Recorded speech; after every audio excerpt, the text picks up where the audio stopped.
West Radio.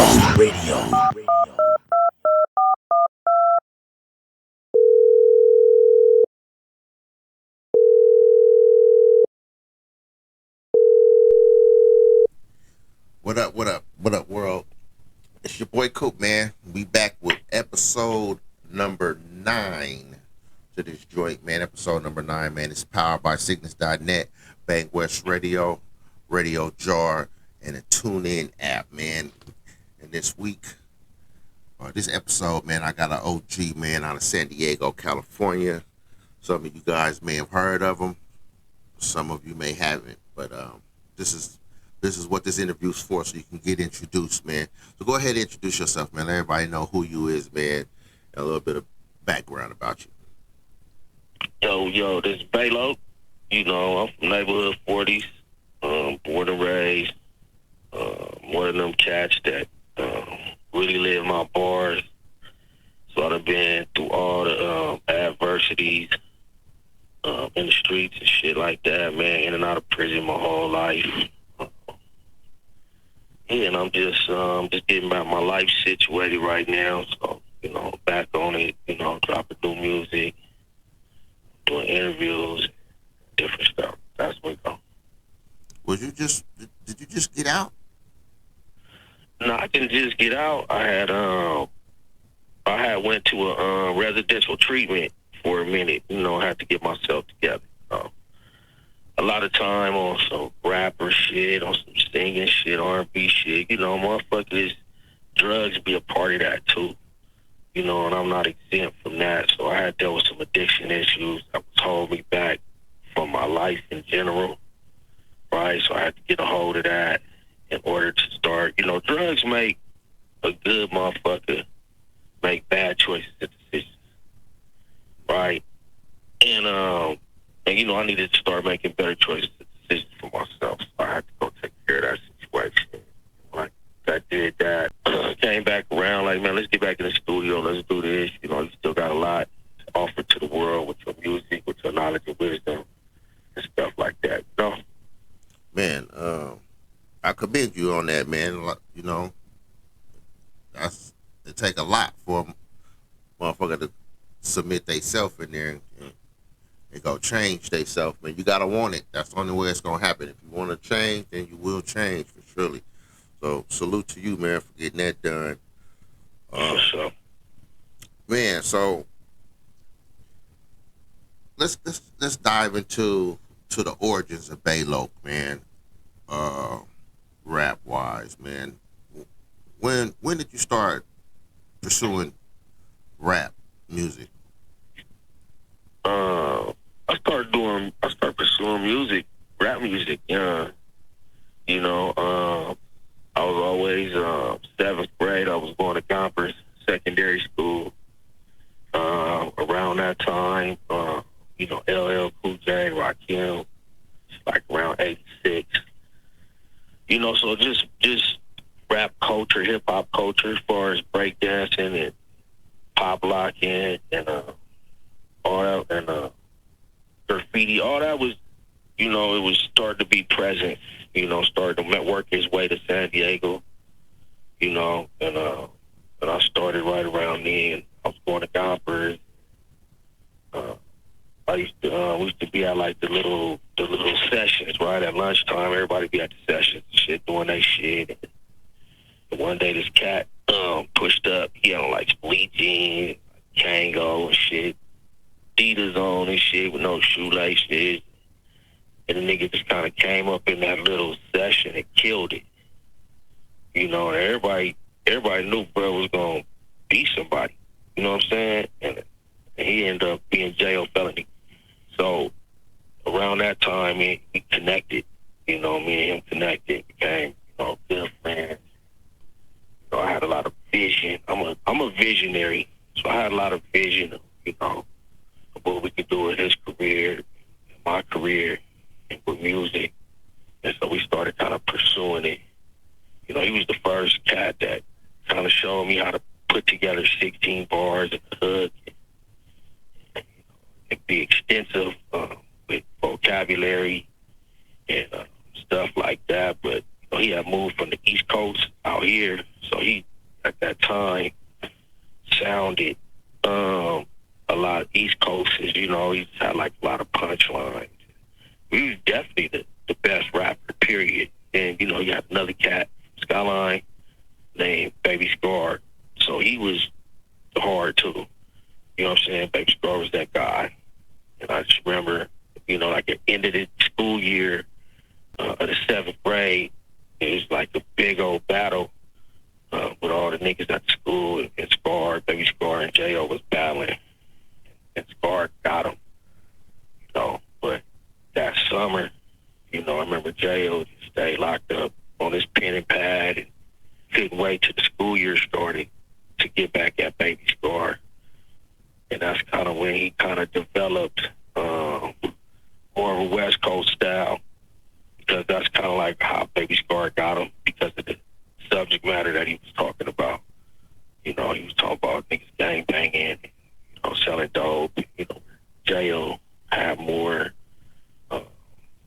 just bars, punchlines, and shit, double, triple a time. But, you know, we 14 at the time, right? That nigga would come to the motherfucking spot, homie, and rap a whole album nonstop. It sounded like he put a tape or a CD in. The nigga would skip, he would fall off, the nigga would say his intro and shoot through 15 songs and say his outro. And it's fucking interludes in the middle, flawlessly, to the beat. And, you know, nigga had never seen that before, right? So them was the origins of my lessons. You know what I mean? And so, and then me, Baby Skar, and Jayo had ended up later on. We all ended up in Campo, Rancho del Campo. So we was already starting to get in trouble, getting caught up and going to jail. So as a juvenile, they give you a little bit of juvenile hall time, then they'll send you to Campo. And so me, Skar, Jayo would be in Campo doing shows together and rapping together. And as time evolved over the years, we became a group called the Dulo Gang, and so Masterpiece, West Coast Bad Boy, you know, Jayo's Crip Hop album, a few other projects. And what happened with the group, man? Why y'all did what? One album? We didn't even do an album, right? It was crazy because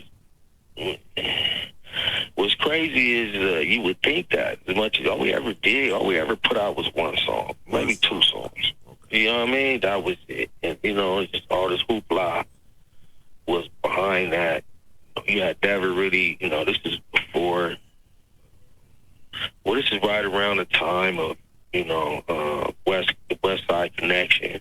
So you had never really too much seen like Crips and Bloods in a group together. Right? So that was epic within itself, you know, and then it's, you know, like I'm really a neighborhood rolling 40s Crip nigga, so niggas couldn't fathom me working with a blood like that. But, you know, niggas couldn't understand the relationship that me and Baby Skar had, you know, so I was fresh I got out, I did 10 years in prison, and I had got out, and Jayo and Skar was already kind of working together from us being young, right? Jayo had went, he was already signed to Def Jam and all that. So he had went and did a show up in Oakland, and Baby Skar had ended up getting in some trouble, and his mom had moved him out to Oakland. So he was already had his roots planted out there. And he ran into Jayo, and, you know, at the time, Jayo was doing his shit. He knew Skar was hard. Skar was probably the only nigga ever beat the nigga in a rap battle. So he definitely like, we need to be in a group together. And then when I came home, you know, I was in prison battling niggas, fucking over niggas in Pelican Bay, High Desert. So that shit was coming to the streets. Niggas knew me more as a rapper from battling and fucking over niggas in prison.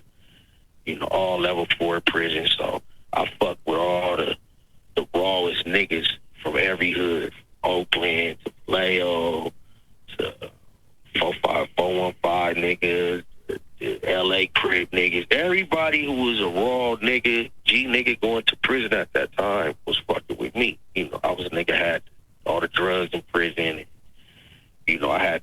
name. Jayo was shouting my name out on platinum albums. And so I was in jail rapping. Everybody knew that. So when I came home, you know, Jayo had always kind of like held me down while I was in the pen. And when I came home, he was like, come on, bro, me and you and Baby Skar are going to be the Dulo Gang, right? And me and Baby Skar was still cool, and so was Gucci. So Baby Skar used to come snatch me up for like 2-3 weeks, a month, maybe, like to go up to Oakland with him. And so while I was in Oakland, I was really getting an independent rap game vision. Like every nigga had a studio in their garage or in their living room or whatever, right? So I've never seen that before, right? Niggas like, let's go to the studio. We just pulling up to niggas' houses and shit, you know? And while fucking with Jayo was based in L.A. So I would always go up to L.A. and we go to the big studios, right? And so it was a big contrast for me to shoot up to Oakland and see niggas that CDs and shit. I was hearing niggas was making this shit in little basements and shit, and at their houses. No studio, no booth, just the mic, and, you know, niggas doing that shit. And so it was good for me to see that vision and not get stuck on believing that the only way that you can rap, you know, was in a big studio in a booth and having to pay all this money. You could create that same sound and live. So for me, that was big, you know, and yeah. So we ended up, I ended up doing some songs with my boy Issei Uno from West Coast. I knew Issei growing up on some Crip shit, and so he ended up getting paralyzed and all that. So I was tapping in with him. He was making hard ass beats. I had another one of my childhood homeboys, Cricket. You know, he was making hard beats. You know, doing music and shit. You know, a little cat named Mitchie Slick. He was doing his shit. I had no Mitchie Slick, kind of growing up too, on some gangbanging shit. So me and him had a fight, you know. We never had like no beef or nothing like that, you know. And always respected how he evolved over the years as a rapper.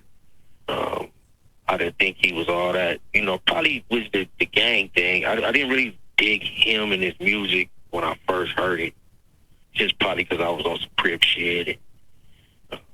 But honestly, over the years, I've always listened to him. I've always respected his growth. He reminds me of, what's the dude name from Oklahoma City? He was the MVP last year. You know what I'm talking about?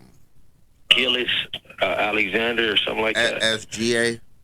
Yeah, SGA. He reminds me of him. I remember when he came out of college and all that, and he was with the Clippers, and he went to all these different teams. And you just would never think somebody like that was ultimately going to be the MVP of the league.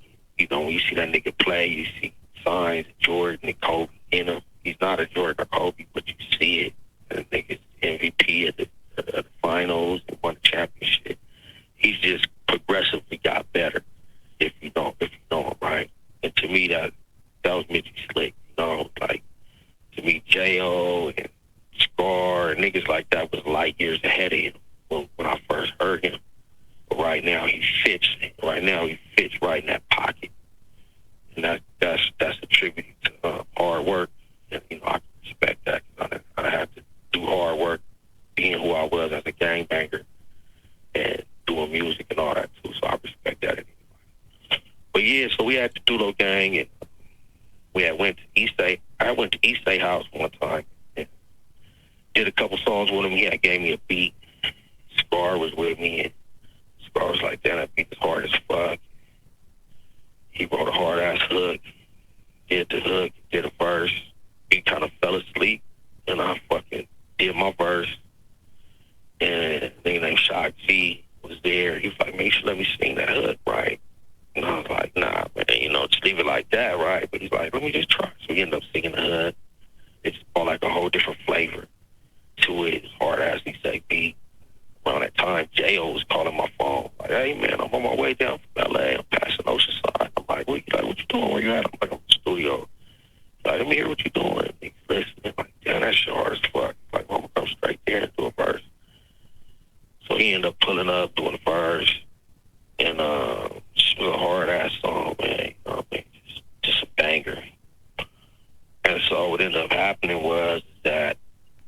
not long after we did the song and all that, I had ended up catching a violation.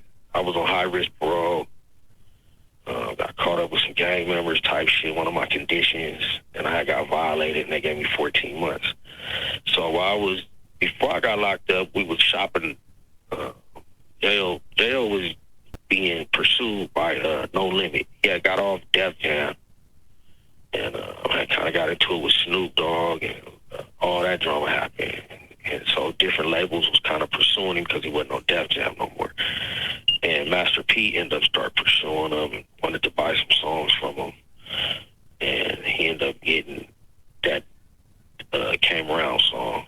The song was called Came Around. So he ended up getting that song, and then they started doing the payouts and shit while I was in the pen. And I just didn't get my issue on that. So that kind of fucked up the whole chemistry of everything. I'm a different type of nigga. I want to take shit to a different level, But Jayo was my homeboy and my friend and all that. So niggas kind of just all went their own separate ways like that. So we never got to really allow that to manifest. That would have been something serious to deal with if we ever was able to do the album we had wanted to do. But it happened. So, with that being part of the history of you end up moving forward with the rap career, and during that same time, I would assume you put this together after your 14-month violation. You end up coming with the Crip card, which is a San Diego classic. Right. But what happened was, while I was in the pen and shit wasn't going right, niggas supposed to drop my money off to my mama's house. That wasn't happening. I'm rebelling against all that. I'm like, man, fuck niggas, right? So right there on the prison yard, I was on the yard with, all my niggas and shit. Blue Stick, Sick Dog, Googie Monster, all my niggas, right? So right then and there, I'm like, you know what, I'm starting my own record company, right? Because in prison, all the San Diego Crips push up under SDC, right? The San Diego Crips. So we got our own identity. We don't fall up under what LA niggas is doing or San Bernardino niggas, Latino niggas is doing or whatever the fuck going on, right? We got our own entity, and that's how we was pushing. And so I have visions of, I'm listening to all my homeboys that's rapping, and niggas is hard. Boogie Monster and all these niggas is hard, man. I'm like, man, we need to be on we need to have our shit together. At the time, you didn't really hear, like, Jayo and Cricket together or Cricket and Issei. So, but they had prominent, Issei had CW3 under him, and Cricket had Bay Loc and Contraband and niggas like that. But it was, niggas didn't know how to put all that together. That's me on some just Crip shit, period. So I had that general status. So I started my own little record company, SDC Records, right there on the prison yard. Got all my paperwork done. Started putting the album together, different niggas. It's going to be a compilation. So first I put together SD Writers. So I came home and put that together and put that out, just so me and my niggas had a leg to stand on in this game that was evolving, because I just felt like me and my niggas was the best niggas out here rapping. And so I put that out, and I just, from there, I did Crip Card, and, my little brother, little Bay Loc, his rap name was Krypto, so he was just right behind me, same type of nigga I am. So we grew up in Muslim household, different than everybody else that was kind of like gangbanging. My grandfather was an engineer. So we had business sense, all those type of things. So, he really started taking off and going, So around this time was when I was kind of low-key falling victim to my addictions. So, my fall-off played a big role in, my life kind of going in a different direction, me not really understanding what I needed to do to get back on track in life. So that affected me for some years in life. Just like I went back to prison, did 10 more years in prison. So it was a total of 20 years. So yeah, man. So, I never had an opportunity to really peak. You know what I mean? It's crazy. If you talk about San Diego rappers, my name is going to always come up in the top 5, maybe top 10, whatever. But I've never put out a solo album to this day. You could go on the internet and maybe find one song with me on it with it's a hook and 3 verses. But I'm always in that conversation. Right? Probably not attributed to the real nigga in me, though. I was a nigga really living my bars.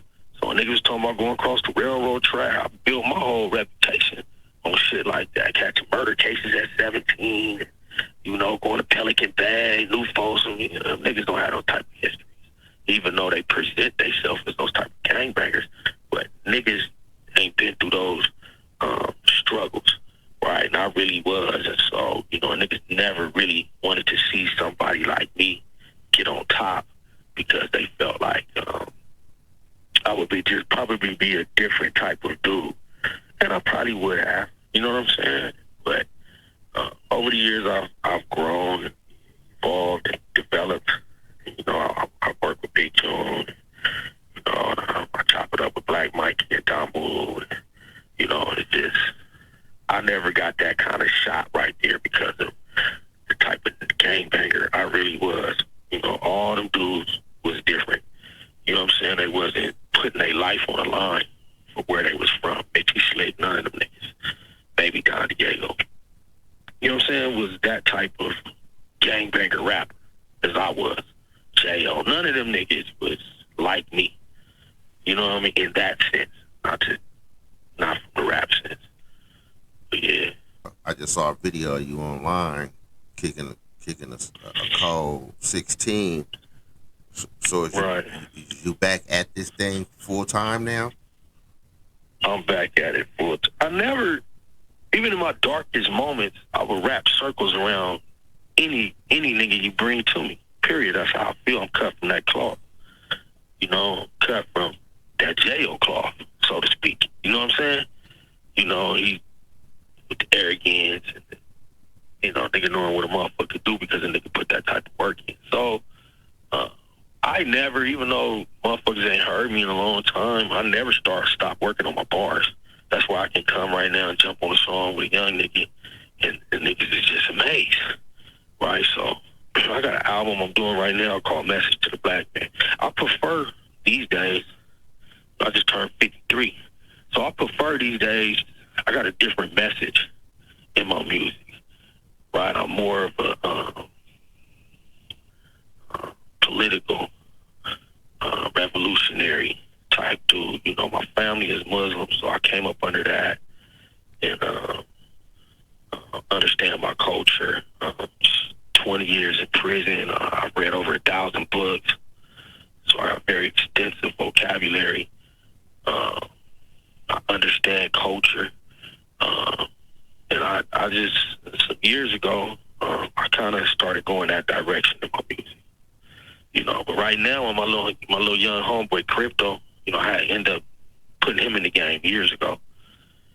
And so he ended up signing with Lavish D, all kind of stuff, right? His career. So when I got out the program, he came and snatched me up, like, damn, Payne, let's get back in the studio room. So I'm like, okay, cool.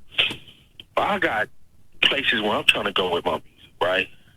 And he understood that, but he's like, look, Payne, just listen to me now, man. Things is a little bit different now. He's like, we need this type of Bay Loc right here.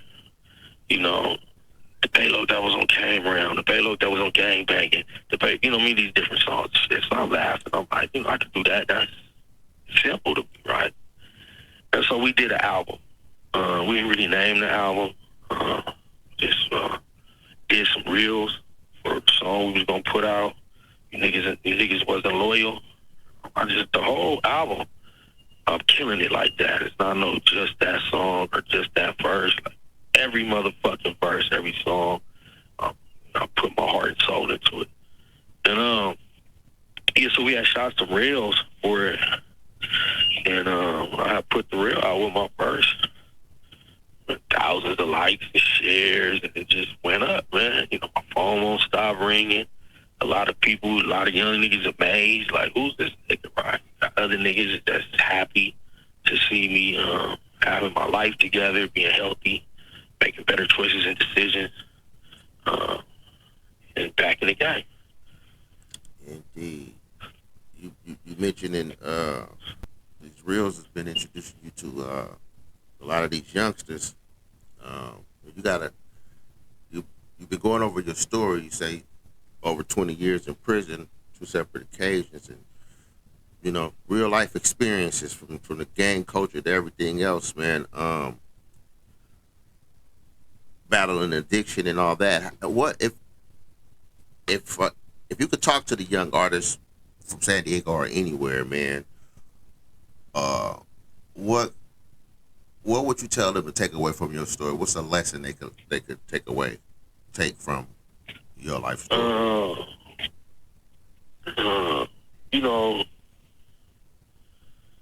You don't want to grow up and be somebody that had all the potential in the world, but ended up just like some old regular dude over here, which ain't nothing wrong with being a regular dude, right? But you don't want to throw away your blessings chasing waterfalls and some bullshit. You got to really understand the laws that are attached to gangbanging. Like, they will bury you underneath the penitentiary for shooting out of a car. That's the life without the possibility of parole comes with that. A lot of young niggas don't understand that until they get arraigned. Right? They never knew that, busting on these niggas comes with life without the possibility of parole. It's fun to be young. You got all these cute little bras around you and everybody doing lines of Duff or popping some Percocets or all this shit, but that creates addiction. And you see them pretty little bitches and all that shit 10 years later, and they strung the fuck out and toe up. So you have to be focused nowadays, or else you lose out. You don't want to be 53 years old starting your rap career all over. Now, granted, I'm special and unique. I can do that. But most won't be able to do that. You don't want to have to do that at that age. You want to flourish when you're young. You want to reach for you want to shoot for the moon. Shoot for the stars and be satisfied with landing on the moon. So the gang shit, the drug shit, that's just not the route to go. Just take that from a real nigga who went that route. You don't want to be buried in them prisons. It's easy to get to that motherfucker, but it's hard to motherfucker to get up out of here. These white folks don't have no problem giving you Buck Rogers and astronomical numbers. You don't want a nigga. My little brother died while I was sitting in the prison cell. The nigga still broke my heart to this day. My heart is shattered into a million pieces. I didn't get to go to the funeral. None of that shit, man. They don't give a fuck. They don't give a fuck about you. They sending their kids to college, off your incarceration. Off you being addicted to these drugs and having to go to these treatment programs and all this shit that comes with that. So I encourage you young niggas, man, be on top of AI. Go to school, get you some education, get you a career. That's what it's all about. In the end, all the niggas I grew up with that was selling dope, they don't got shit. All the niggas running around on 30-inch rims and got a house and all this shit is motherfuckers who's going to work every day. Got good credit and shit like that, man. So you gotta really, to make it in this world is your level of focusness. The nigga I was talking about, Gillis, SGA nigga, that nigga was focused. He wasn't the best basketball player.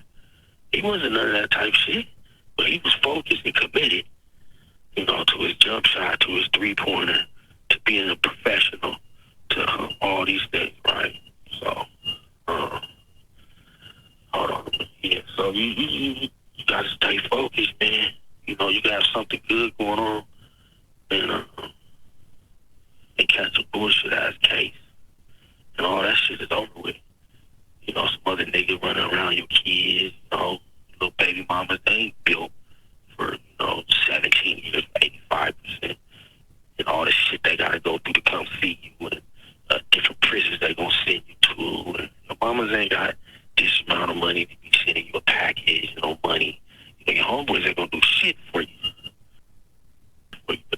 fuck your bitch.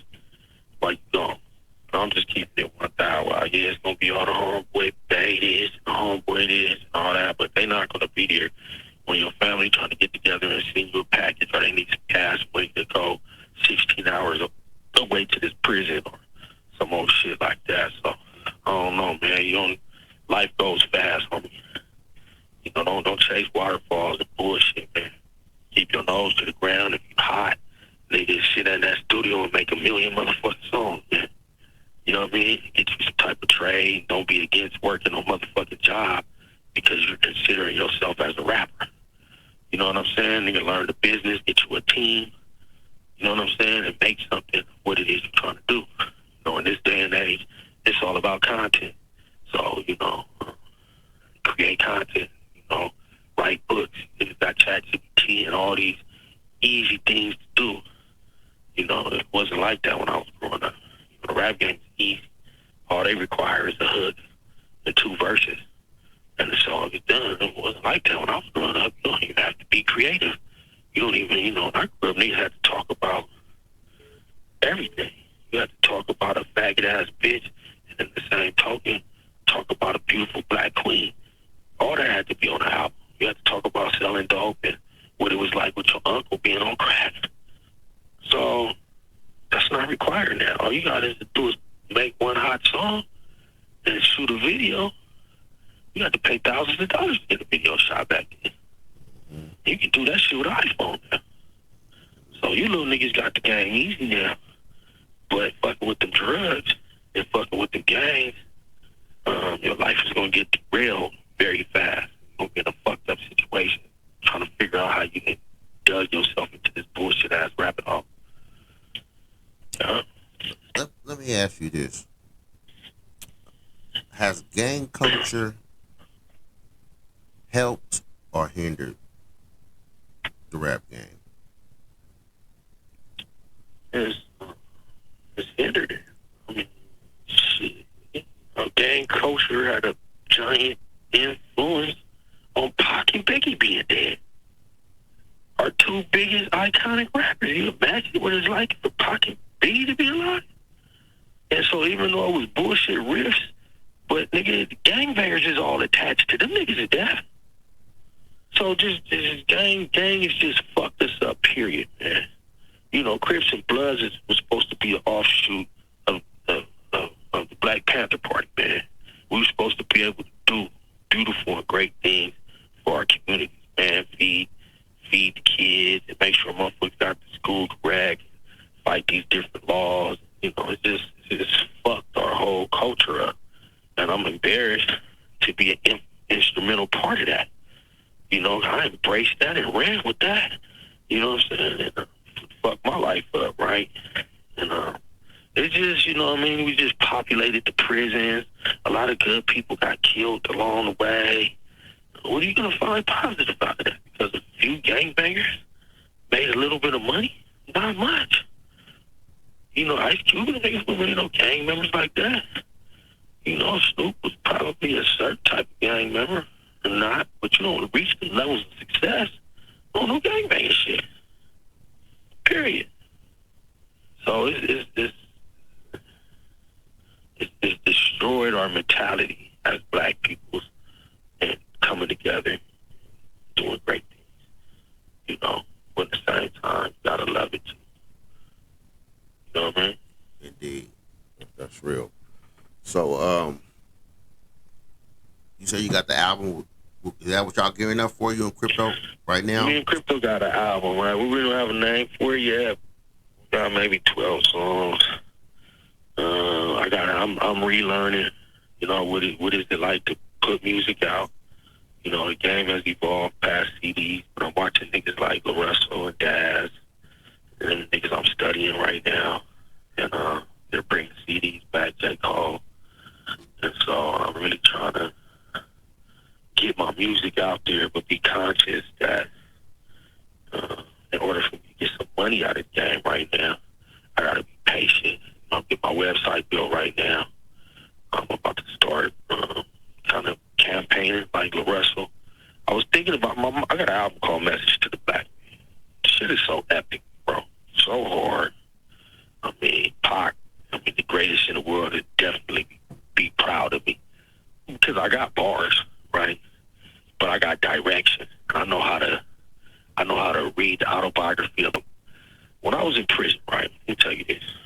I was in prison, I was doing a shoe turn.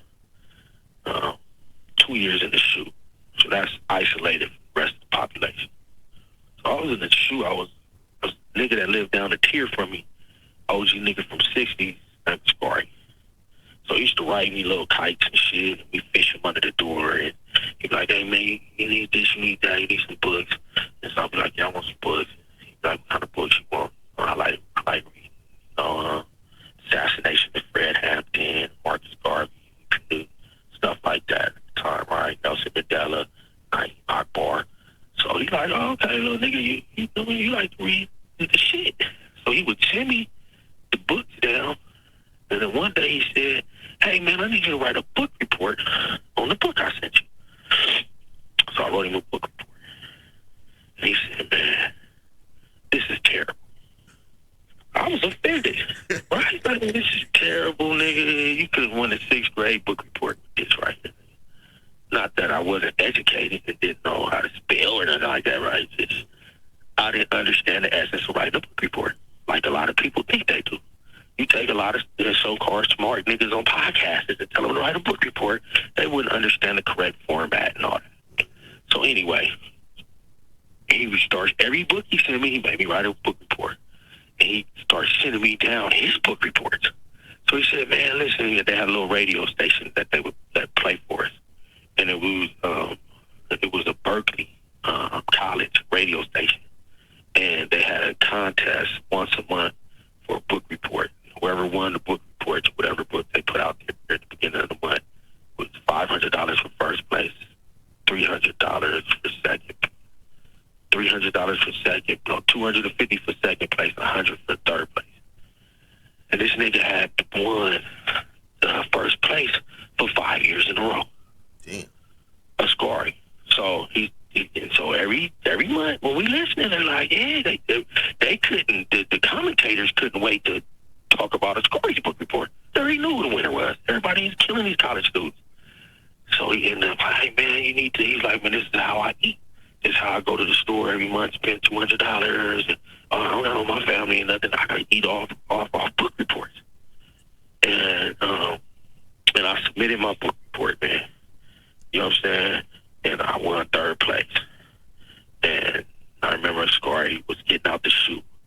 And he's like, man, I get out the shoe next month, babe. Ooh, I still have maybe 18 months left in the shoe.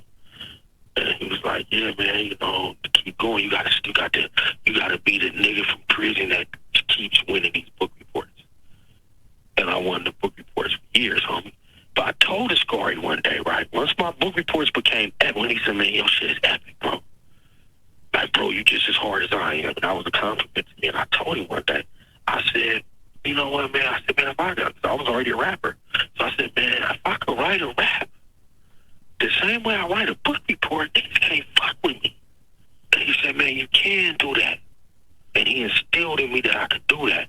And so I started reading books and writing raps about the books in a book report format, so to speak. And I can still do that to this day. And so I'm really trying to look at ways for me to advance faster than an organic start from the bottom. Even though I'm an established rapper from years ago, I'm still new. A lot of niggas ain't heard me, ain't heard my story. Even niggas from my generation ain't really heard me rap. You got niggas like Black Mike and Damoon, and like, God damn, hey, this new shit you just, put out is this, and that. So, niggas never really heard me, and I feel like I ain't even never got started. Y'all ain't even heard me rap on a black level, on a cultural level. You know what I'm saying? My shit is like white man's world and shit like that, bro, with the bars. So I'm really paying attention to the way music is distributed. I'm seeing niggas is not making no more money on the streaming platforms. So I really don't want to go that way. So I'm getting my website built right now. I want to go directly to consumers. I think I have the talent that everybody is at least going to pay attention to me. So it'll be up to me in which way I direct them to my music. So right now I'm just kind of studying the Russell and Daz. I think they got the point. And J. Cole, I haven't really studied J. Cole, but I'm seeing what he's doing.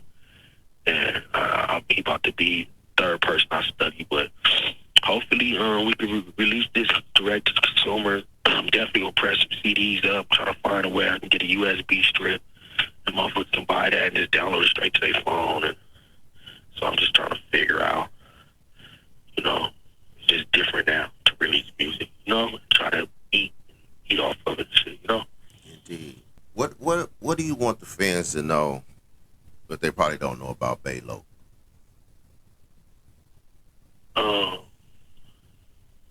You can say my name in any neighborhood in California, from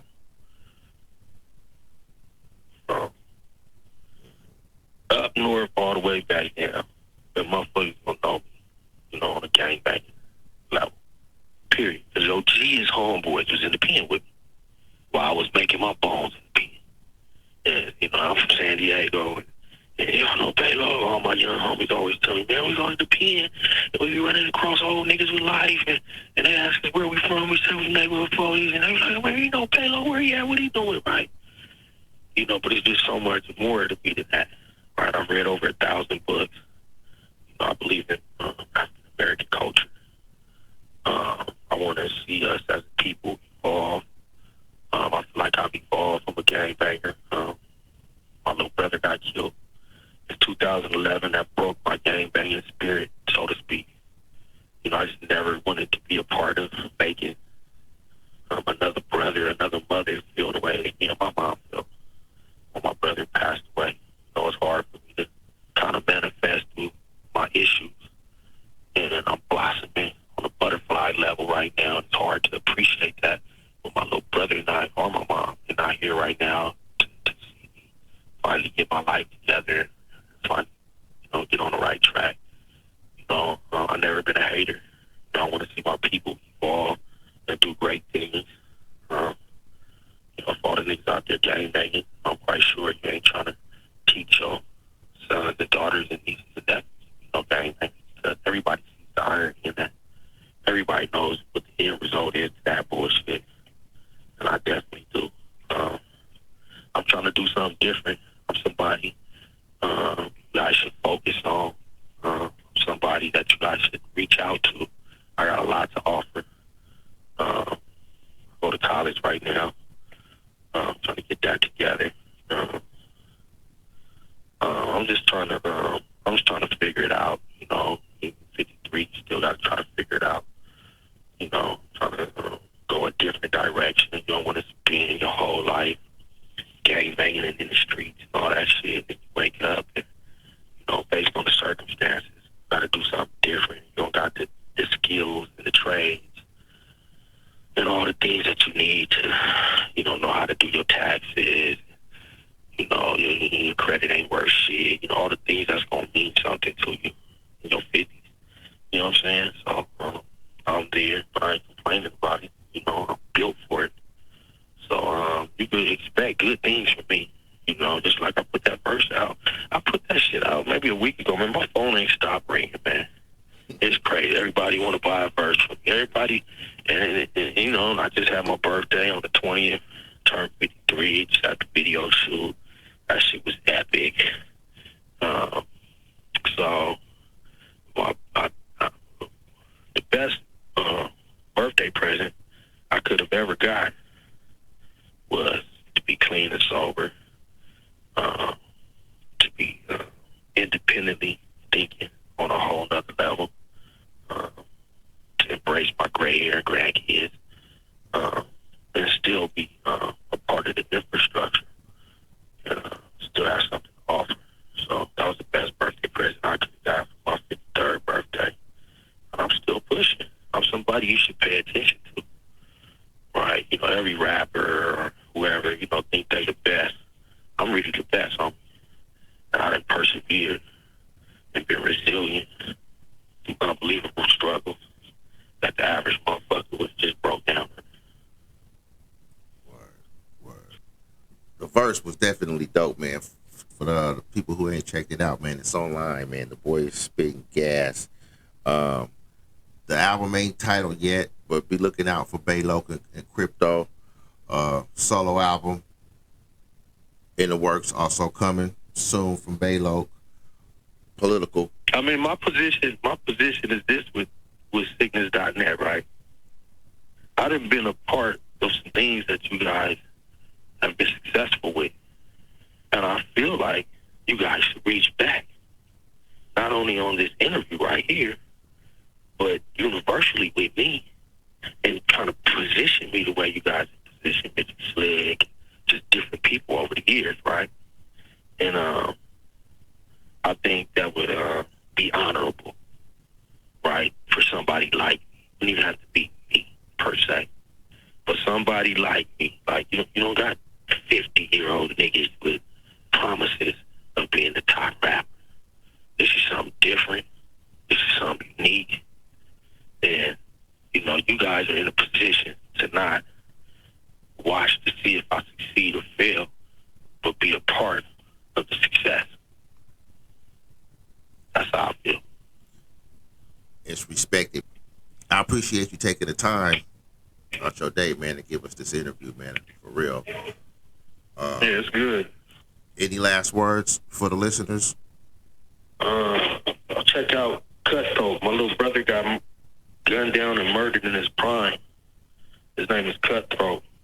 You hear him in CV3. It was two of my young homies, my little brother, who